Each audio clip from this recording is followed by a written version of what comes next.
નમસ્કાર વિદ્યાર્થી મિત્રો, આપણા લેક્ચરની શરૂઆત આપણે પ્રાર્થનાથી કરીશું. ત્વમેવ માતા ચ પિતા ત્વમેવ ત્વમેવ બંધુશ્ચ સખા ત્વમેવ ત્વમેવ વિદ્યા દ્રવિણમ ત્વમેવ ત્વમેવ સર્વ મમ દેવ દેવ.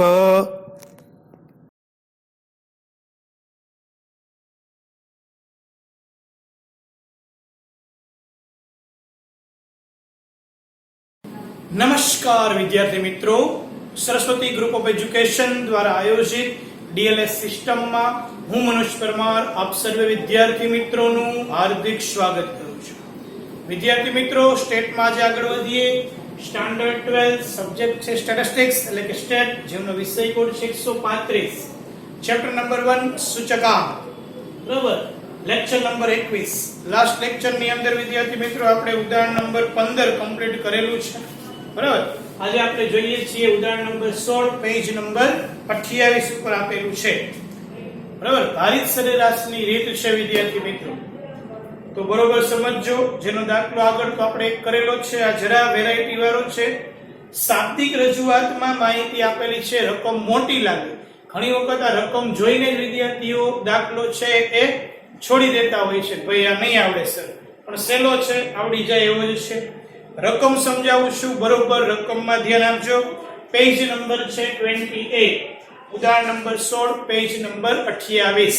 ઓકે, ચાલો ધ્યાન આપજો. બરોબર, એક ઔદ્યોગિક વિસ્તારમાં ઔદ્યોગિક એકમમાં કામ કરતા અને આ જ વિસ્તારમાં રહેતા કર્મચારીઓને સ્વાસ્થ્યને નુકસાનકારક રાસાયણિક પ્રક્રિયાથી કેન્સરના રોગ થવાની શક્યતાને નિવારવા માટે આરોગ્ય વિભાગ દ્વારા વર્ષ 2003માં ઔદ્યોગિક એકમ માટે ચોક્કસ નીતિનો અમલ કરવામાં આવેલો છે. ચોક્કસ નીતિ ઘડી એનો અમલ છે અહીંયા કરવામાં આવેલો છે. તે નીતિની અસર જાણવા માટે કરાયેલ તપાસમાં આ વિસ્તારની વર્ષ 2003 અને 2008ની જુદી જુદી વય જૂથમાં 3 અને 8 બે માહિતી આપી છે. એટલે 3 શું થયું? આધાર વર્ષ. 2008 શું થયું? ચાલુ વર્ષ. યાદ રાખજો, વર્ષ 2003 અને 2008ની જુદી જુદી વય જૂથમાં કેન્સરના રોગથી મૃત્યુ પામેલ વ્યક્તિઓની માહિતી નીચે મુજબ મળેલી છે. આ ઔદ્યોગિક વિસ્તારની વર્ષ 2003ની વસ્તીને ભાર તરીકે લઈ 2003ની વસ્તીને ભાર તરીકે લેવાનો છે. W, જેને આપણે કહેશું વેઇટ એટલે કે ભાર. 3ની વસ્તીને ભાર તરીકે લઈ શું કીધું છે આગળ જો, ભારિત સરેરાશની રીતે કેન્સરથી થતા મૃત્યુનો સૂચકાંક ગણો અને તેનું અર્થઘટન કરો. બરોબર, તો 2003ની વસ્તીને ભાર કહી દેવાનું છે W. તો IW વાળી રીત, ભારિત સરેરાશની રીત આપણે અહીંયા અમલમાં મૂકશે. I કેમ મળે? તો I નું સૂત્ર છે સૂચકાંક P1/P0 ગુણ્યા 100. એટલે એ સૂત્રનો ઉપયોગ કરીને I શોધવાનો. W આપેલો જ છે આપણને ભાર, પછી IW શોધીને ગણતરી કરવાની છે. સહેલો દાખલો છે સાવ. વય જૂથ આપ્યું છે વર્ષમાં 5 થી મોટા હોય એવા, વસ્તી છે 10,000 વસ્તી. બરાબર, લેસ ધેન 5 10,000, કૌંસમાં હજારમાં લખ્યું છે. વર્ષ 2003માં મૃત્યુ 200, 2008માં મૃત્યુ 65. પછી 5 થી 15 વય જૂથમાં આવતા હોય એવા 8,000ની વસ્તી 8, મૃત્યુ 145 અને 100. બરોબર, 15 થી 40માં આવતા હોય એવા 48 છે. બરોબર, 48,000 એટલે 610 મૃત્યુ પામે છે. 480 2008માં મૃત્યુ પામે છે. 40 થી 60 વય જૂથમાં આવતી હોય એવી વસ્તી 38,000 છે. 2003માં મૃત્યુ 350 પામે છે. 2008માં મૃત્યુ છે 225. પછી 60 અને તેથી ઓછી વસ્તી છે, બરોબર. તો એવા 14 છે, 550 ગ્રેટર ધેન છે, સોરી 14 છે, 550 ને 465. એની અરે આપણે કઈ નિસ્બત નથી, આપણે વસ્તીને W લઈ લેશું, બરોબર. 2003 માં મૃત્યુ એ આપણો P0 છે, 2008 માં મૃત્યુ આપણું P1 છે, તો P1 ના છેદમાં P0 ગુણ્યા 100 કરીએ એટલે આપણને I મળી જશે. તો ચાલો કોલમ પેલા આટલા કોલમ બનાવવાના થશે. ભારિત સરેરાશની રીત છે, બરોબર. તો વય જૂથ વર્ષ, વય જૂથ કૌંસમાં છે વર્ષ, બરોબર. બીજી કોલમ આવશે 2003 ની વસ્તી હજારમાં, 2003 ની વસ્તી કૌંસમાં હજારમાં, અને આપણે શું કહી દેશું? W વેઇટ, ભાર. કારણ કે જો કીધું છે 2003 ની વસ્તીને ભાર તરીકે લઈ, તો 3 ની વસ્તીને આપણે ભાર લેવાનો, ભાર એટલે વેઇટ, W નામ આપી દેવાનું. પછી 2003 ના મૃત્યુ, તો એને કહેશું P0, અહીંયા ખાલી 2003 લખું છું અને આપણે કહેશું P0. પછી છે 2008, 2008 ને કહી દેશું P1, બરોબર. હવે આપણું મેઈન સૂત્ર I બરાબર P1 ના છેદમાં P0 ગુણ્યા 100, બરાબર. આ સૂત્રનો ઉપયોગ કરી આપણે I શોધશું. પછી I મળે એનો W સાથે ગુણાકાર એટલે મળી જશે IW ની કોલમ શોધવાની થશે. ઓકે વિદ્યાર્થી મિત્રો, તો ચાલો રકમ પહેલા લખી લઈએ. લેસ ધેન 5,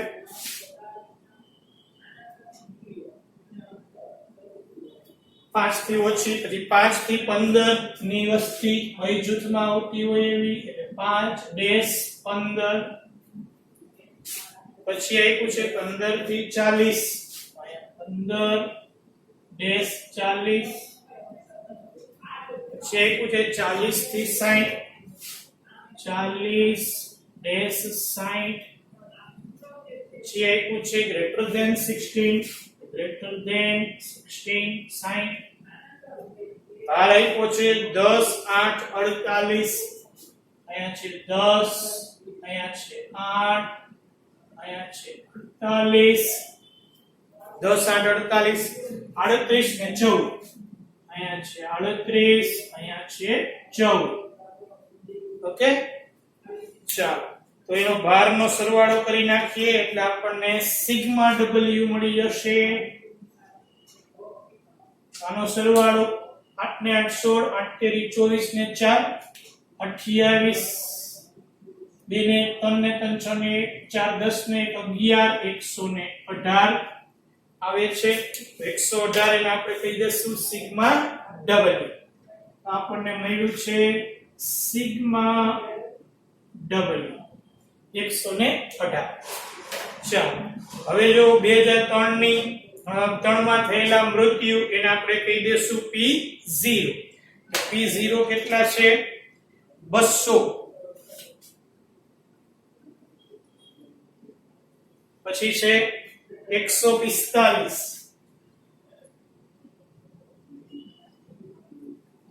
પછી આપ્યા છે 610, પછી આપેલા છે 350, પછી આપેલા છે 550, બરોબર. 2008 માં આપ્યા છે 65, પછી આપેલા છે 100, પછી આપેલા છે 480, પછી આપેલા છે 225, 225, પછી આપેલા છે 465, 465. ઓકે, તો આપણને મળી ગયું છે P1 આ ટૂંકમાં આપેલું છે રકમમાં જ 2003 ના મૃત્યુ P0 2008 ના મૃત્યુ P1 આ શોધવો છે P1 ના છેદમાં P0 બરોબર તો અહીં આપણે પહેલું સૂત્ર P1 65 ના છેદમાં 200 ગુણ્યા 100 કરશું 65 divided by 200 multiple by 100 65 ભાગ્યા 200 ગુણ્યા 100 કેલ્ક્યુલેટરમાં કરો છો એ કેટલા થાય છે 32.5 તો અહીં લખશું આઈ 32.5 જો પોઈન્ટમાં આવે તો પોઈન્ટમાં રાખવાનું કારણ કે અંતિમ આન્સર નથી આ આગળ ગુણાકાર કરવાનો થશે એટલા માટે ત્યાર પછી છે 100 તો 100 ભાગ્યા 145 ગુણ્યા 100 બરાબર 100 ભાગ્યા 145 ગુણ્યા 100 એટલે આવશે 68.97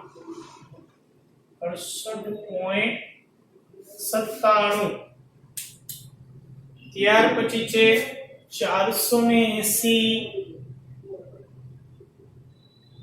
ભાગ્યા 610 ગુણ્યા 100 બરાબર 480 ભાગ્યા 610 ગુણ્યા 100 એટલે આવશે 78.69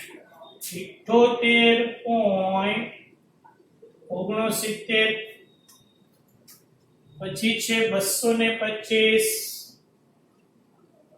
ભાગ્યા 350 ગુણ્યા 100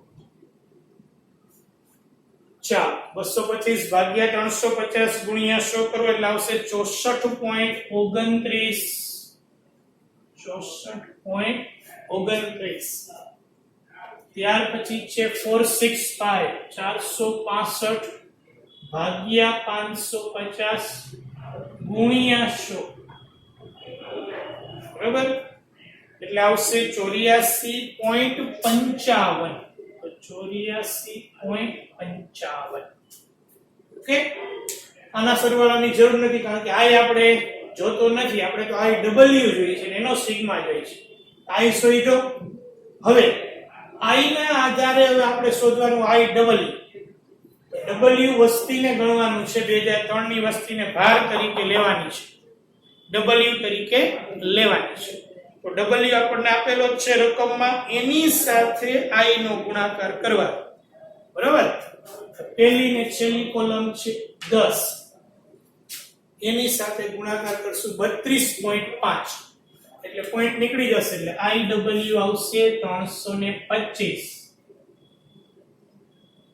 બરાબર કેલ્ક્યુલેટરમાં જ કરવાનો 32.5 ગુણ્યા 10 એટલે 300 માંથી આવશે પછી છે 8 ગુણ્યા 68.97 કરો 8 ગુણ્યા 68.97 એટલે આવશે 551.76 551.76 551.76 આવશે ઓકે ત્યાર પછી છે 48 એને ગુણ્યા કરો 78.69 બરાબર 78.69 એટલે આવશે 37.77.12 તો 37.77.12 બરાબર 37.77.12 ત્યાર પછી છે 38 એને ગુણ્યા કરો 64.29 38 ગુણ્યા 64.29 કરીએ એટલે 2443.02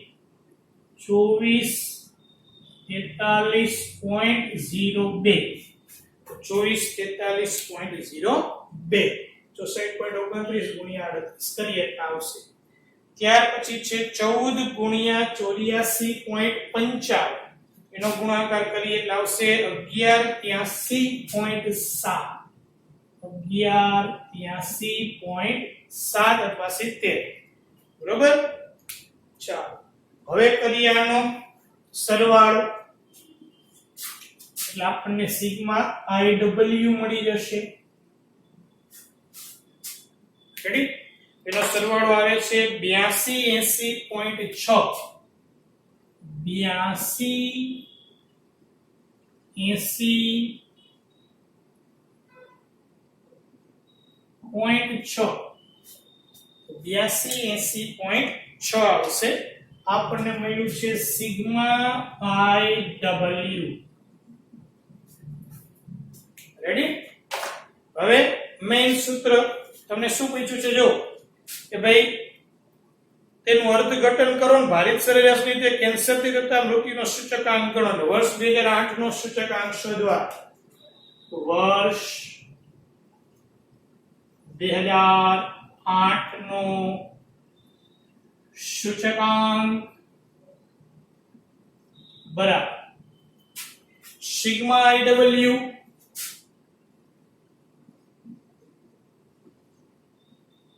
છેદમાં સિગ્મા W. સિગ્મા IW કેટલા આવ્યા તો કે ભાઈ 82.80.6 છેદમાં સિગ્મા W છે 118. બરોબર?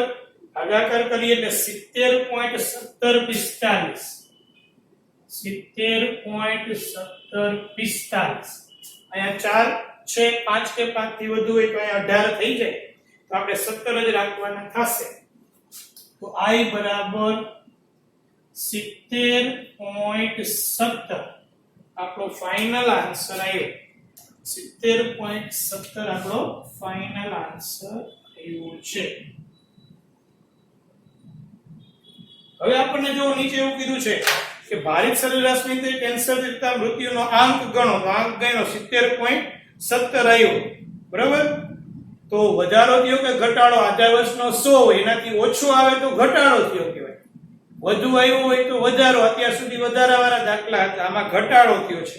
અને ઘટાડો થયો એટલે સારી બાબત કહેવાય. શું કામ? તો કે આ કેન્સરથી થતા મૃત્યુનો આંક છે. મૃત્યુનો આંક ઘટે એ સારું કહેવાય. એટલે જો નીચે એક લીટી લઈ ગઈ છે એ લખવું પડશે. બરાબર? કે ભાઈ 2008 માં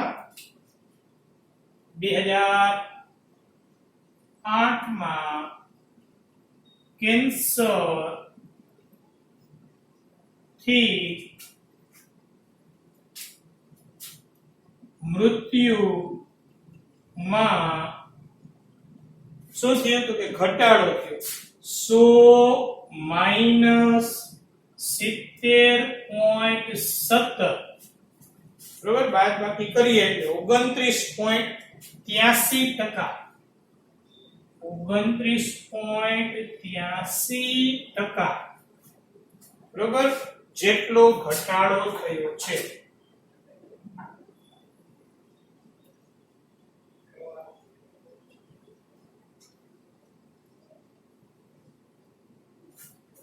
તો એ સારી બાબત કહેવાય. કેન્સરથી થતા મૃત્યુનું પ્રમાણ ઘટ્યું છે દેશમાં 2003 ની તુલનાએ 2008 માં આ પ્રમાણ 29.83% ઘટ્યું છે, જે સારી બાબત કહેવાશે. બરાબર? લોકોને સમયસર ઈલાજ મળે છે અને એને કારણે કેન્સરથી થતા મૃત્યુના આંકને આપણે નીચો લાવી શક્યા છીએ. તો આ કેન્સરથી થતા મૃત્યુનો સૂચકાંક ભારિત સરેરાશની રીતે આપણે ગણતરીમાં લીધેલો છે એમ આપણે કહી શકીએ છીએ. ઓકે વિદ્યાર્થી મિત્રો, તો ઝડપથી રિવાઇઝ કરી લઈએ આ દાખલામાં શું છે. તો ભાઈ ઉદાહરણ નંબર 16 પેજ નંબર 28 ઉપર આ દાખલો આપેલો છે વ્યવસ્થિત રીતે. પેલા તો રકમ જોઈને ગભરાઈ ન જતા કે આવું લેસ ધેન આપ્યું, ગ્રેટર ધેન આપ્યું, ના કઈ ખબર નથી પડતી. એનો કોઈ ઉપયોગ જ નથી. ખાલી વય જૂથ વર્ષમાં છે એમને પણ લખવાનું છે. 2003 ની વસ્તીને ભાર તરીકે લેવાનું છે. W તમને આપી દીધો છે. 2003 ના મૃત્યુનો આંક આપ્યો છે અને 2008 ના મૃત્યુનો આંક આપ્યો છે, મીન્સ દર આપ્યો છે. અને P0 કહી દઈએ અને P1 કહી દઈએ. એના આધારે તમને I મળી જશે. ભારિત સરેરાશનું સૂત્ર છે સિગ્મા IW ના છેદમાં સિગ્મા W. એટલે તમારે I શોધવો પડશે. I શોધવા માટે P1 P0 જોઈએ, બંને છે જ. એના આધારે I શોધી લીધો અને પછી તો કે ભાઈ I નો W સાથેનો ગુણાકાર કર્યો એટલે IW મળી જાય. એનો સરવાળો કર્યો 82.80.6 આવ્યો. પછી 2008 નો સૂચકાંક સિગ્મા IW ના છેદમાં સિગ્મા W 82.80.6 છેદમાં 118 જે આપણે આવ્યા છે. એટલે આવ્યા 70.1745. આન્સર આપણો 70.17 રહેશે. 2008 માં કેન્સરથી મૃત્યુમાં 100 - 70.17 એટલે 29.83% જેટલો શું થયો છે, ઘટાડો થયો છે, એવું અર્થઘટન અહીંયા કરવામાં આવે છે. આપણને અર્થઘટન કીધું છે એટલે આ લખવું ફરજિયાત છે. જો કે આપણે દરેક દાખલામાં લખીએ છીએ વધારો હોય તો વધારો, ઘટાડો હોય તો ઘટાડો. તો આવું અર્થઘટન થાય કે અહીંયા મૃત્યુ દર ઘટ્યો છે. યાદ રાખો ફરીથી આપણો આન્સર 100 થી વધુ આવે તો એ વધારો કહેવાશે, જેટલો વધુ આવે. અને 100 કરતા ઓછો 70.17 આવ્યો, 100 થી ઓછો આવ્યો તો એ 100 માંથી બાદ કરવાનો, એટલે જે વધે એ ઘટાડો કહેવાશે. અને એ ઘટાડો શેનો છે, તો કે કેન્સરથી મૃત્યુનો. મૃત્યુ આ ઘટે તો સારી બાબત કહેવાય, આરોગ્યની સુવિધા વધી છે એવું આ દાખલો પુરવાર કરે છે. ઓકે વિદ્યાર્થી મિત્રો, તમારા ફેરબુક ની અંદર બરાબર ઉદાહરણ નંબર 16 પેજ નંબર 28 ઉપર છે કે વ્યવસ્થિત પેલા રકમ લખી લેવાની છે. રકમ લખીને આ દાખલો વ્યવસ્થિત રીતે ફેરબુકમાં તમારે લખવાનો રહેશે. ત્યાર પછી વિદ્યાર્થી મિત્રો સ્વાધ્યાય 1.3 ના 6 દાખલા છે બરાબર, જે અત્યાર સુધીની રીત કરી એ મુજબ જ છે. એટલે આપણે જે વર્કશીટનો ચોપડો અલગ બનાવેલો છે એ વર્કશીટના ચોપડામાં તમારે આ 1.3 ના 6 દાખલા કરી લેવાના છે બરાબર. 1.3 ના 6 દાખલા જે છે 1 2 3 4 5 6 આગલી રીતના જ છે. એ કયા ચોપડામાં કરવાના છે, વર્કશીટના ચોપડા. આપણે 1.1 1.2 કરેલું જ છે એમાં બરાબર. હવે 1.3 એટલે સ્વાધ્યાયનો ચોપડો જ આવડો અલગ રહેશે, જેમાં વર્કશીટની અંદર વર્કશીટનો ચોપડો આપણે બનાવ્યો છે એમાં જ ગણીએ છીએ, ને ઉદાહરણ છે એનો ચોપડો આપણો અલગ રહેશે વ્યવસ્થિત. આ ફેરબુકમાં આપણા ચોપડામાં વ્યવસ્થિત રીતે લખી લેવાનું. પછી સ્વાધ્યાય 1.3 એના 6 દાખલા વર્કશીટના ચોપડામાં લખવાના રહેશે. નેક્સ્ટ લેક્ચર થી આપણે નવો સૂચકાંક લેવાનો છે, નવી રીત લેવાની છે, જીવન નિર્વાહ ખર્ચનો સૂચક. તો એની ચર્ચા નેક્સ્ટ લેક્ચર ની અંદર આપણે કરીશું. ઓકે વિદ્યાર્થી મિત્રો, તો આ લેક્ચરમાં અહીંયા સુધી રાખીએ છીએ. Thank you very much for watching this video.